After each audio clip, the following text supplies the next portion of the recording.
¿Por qué Dios decidió crear al ser humano si sabía que el ser humano se iba a perder? Vamos a buscar la respuesta a esta gran interrogante. No te pierdas el siguiente video.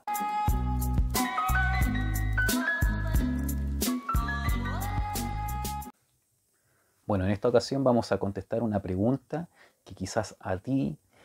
se te ha pasado alguna vez por la cabeza. Y si quizás nunca te has preguntado esto, ahora que hagamos esta pregunta la vas a encontrar bastante razonable desde algún punto de vista. Y esta pregunta se la hacen los ateos, los agnósticos, los no creyentes, algunos creyentes, quienes van a la iglesia, quienes no. Incluso muchos de nosotros nos hemos preguntado en algún momento por qué Dios, en su omnisciencia, en su sabiduría, decidió crear al ser humano sabiendo que todo esto iba a ocurrir. ¿Y a qué me refiero? Que iba a ocurrir la caída, que iba a ocurrir la muerte espiritual, que Adán y Eva le iban a fallar, iban a pecar en el huerto del Edén, y a partir de ese momento iba a entrar la muerte,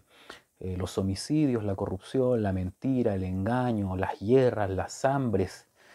tantas cosas que caracterizan a esta humanidad. Si Dios sabía que iba a ocurrir, ¿por qué de igual manera decide crear al mundo, crear al ser humano, sabiendo que el ser humano se iba a perder?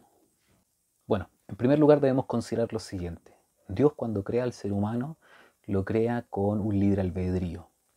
De hecho, todas las criaturas de Dios eligen conscientemente si adorarlo o no adorarlo. Es decir, el ser humano no tiene la obligación, Adán y Eva no tenían la obligación de amar a Dios como algo obligatorio, como algo determinado por Dios,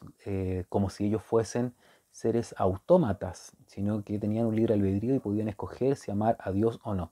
Y también esta situación la viven las criaturas celestiales. El mismo Luzbel, los ángeles, querubines, serafines, etcétera, escogen si amar a Dios o no. Y en este contexto nosotros conocemos dentro de la historia de la salvación, que va mucho más allá del punto cúlmine de la historia de la redención, que es la muerte y la resurrección de nuestro Señor y Salvador Jesucristo, que viene a operar la redención y la salvación de aquellos quienes han sido alcanzados por la gracia y somos creyentes por la misericordia y el favor de Dios, sino que la historia de redención empieza mucho antes en el cielo.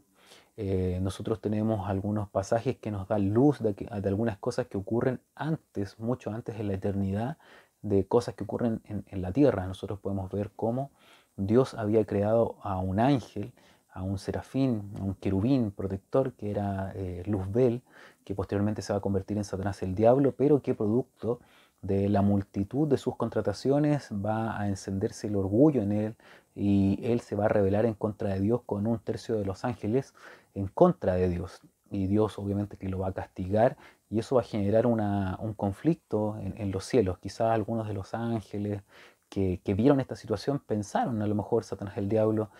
plantó en ellos alguna duda, alguna incertidumbre a propósito de quién era el bueno, quién era el malo en esta historia de este conflicto entre Satanás y Dios. Bueno, ante esta duda que se genera en el cielo, ante este conflicto que hay en la eternidad, Dios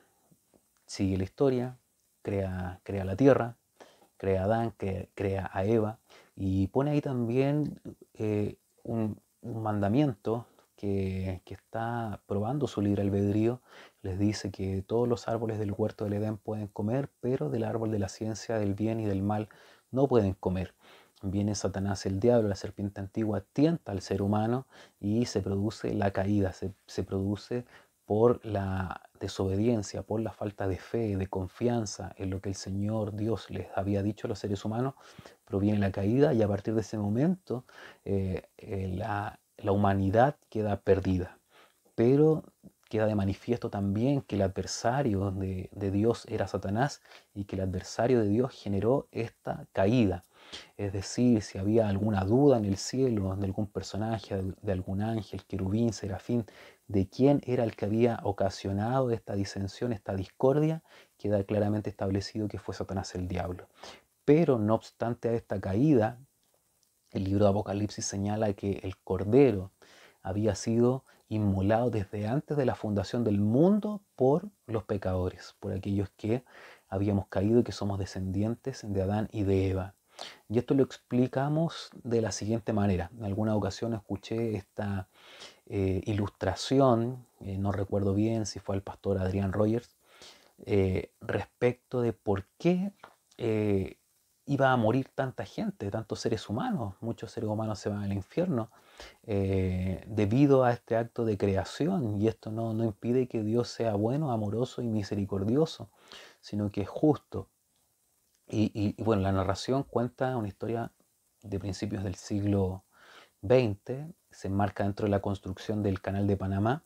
y en todo lo que es la planificación de lo que ocurrió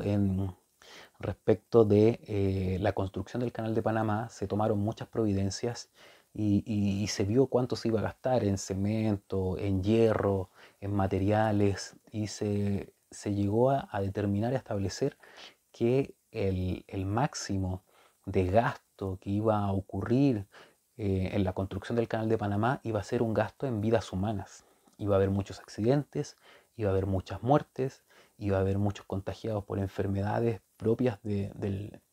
clima tropical, muchas picaduras de mosquitos, mucha fiebre, mucha enfermedad asociada al clima, y se decidió de igual manera iniciar esta construcción porque era algo necesario para unir el Atlántico con el Pacífico, y se depositó en un banco, en una cuenta, mucho dinero en los seguros para aquellos trabajadores que muriesen y perdiesen la vida en la construcción del Canal de Panamá, para que estos seguros fuesen cobrados por los familiares. ¿Y cómo se relaciona esto con el plan de la salvación? Es decir, que cuando se creó el mundo y muchos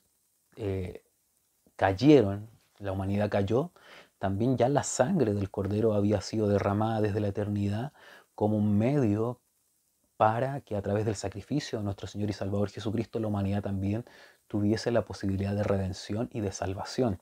Es decir, yo sé que hay muchas interpretaciones, pero desde la interpretación bíblica a la cual yo adhiero, es que el Señor no ha predestinado a personas para perderse, sino más bien que Él es misericordioso y Él envió a su Hijo a morir por toda la humanidad, a morir por toda la humanidad. Él es el Salvador de todos los hombres y mayormente de aquellos que creen. Y la voluntad del Señor es que nadie se pierda, sino que todos procedan al arrepentimiento, es decir, todos en su vida en algún momento han tenido la posibilidad de escuchar el mensaje del Evangelio, escuchar el mensaje de la salvación, y el hombre en su necio corazón no cree al Señor y no persevera, y por lo tanto también tenemos los problemas de apostasía que están dentro de la iglesia, y las personas pierden esta posibilidad de ser salvos, pero no porque Dios haya determinado que ellos se habrían de perder o los haya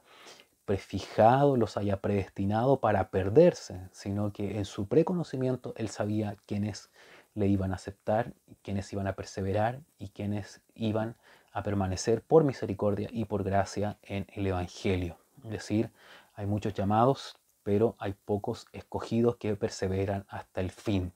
Es decir, respondiendo a la pregunta, ¿por qué el Señor creó al ser humano sabiendo que se iba a perder? Él lo creó porque también hay un conflicto eterno para que también su nombre fuese glorificado, y en el cielo, en la tierra y debajo de la tierra se reconciliasen todas las cosas y se supiese en esta historia de la redención quién es el bueno, quién es el malo, quién es el que actúa con amor, quién es el que actúa con justicia, y ese es nuestro Dios. Si tienes alguna otra consulta, duda, pregunta, no dudes en dejarla en los comentarios y también estaremos respondiendo a aquellas dudas bíblicamente. Si consideras que este contenido es de bendición para tu vida, considera suscribirte a nuestro canal, activar la campana de las notificaciones para que no te pierdas ninguno de los videos que estamos publicando constantemente, y para el Señor honra, gloria desde ahora y para siempre.